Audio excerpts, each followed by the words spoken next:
สบายดีพี่น้องวันนี้จะพาพี่น้องมาซื้อฝุ่นเป็นฝุ่นขี้งู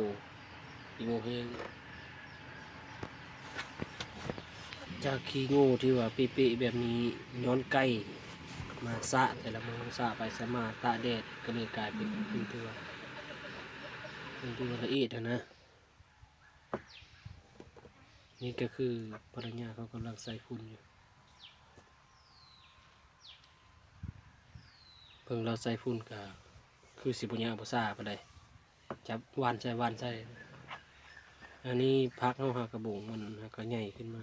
หาก็เริ่มใส่ฝุ่นหาก็เริ่มใส่มื้อนี้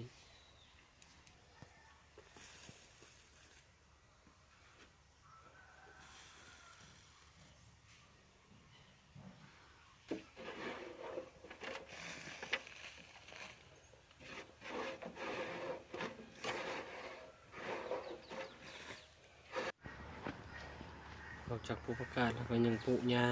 ปลูกปลูกเพชรใส่กระถางเป็นอย่างที่ใส่ถังนั่นแหละแถวนี้มันเป็นเขตน้ำท่วม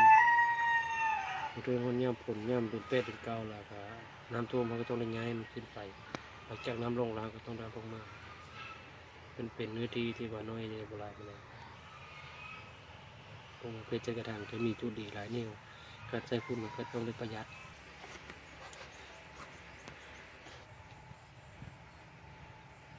ปลูกเพชรปลูกหญ้า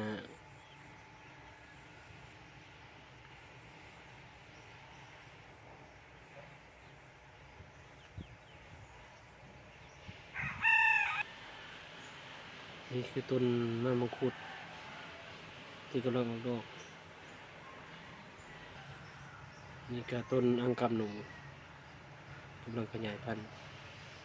ขอขอบใจผู้ที่เข้ามารับชมด้วยขอขอบใจหลายๆโอกาสหน้าพบกัน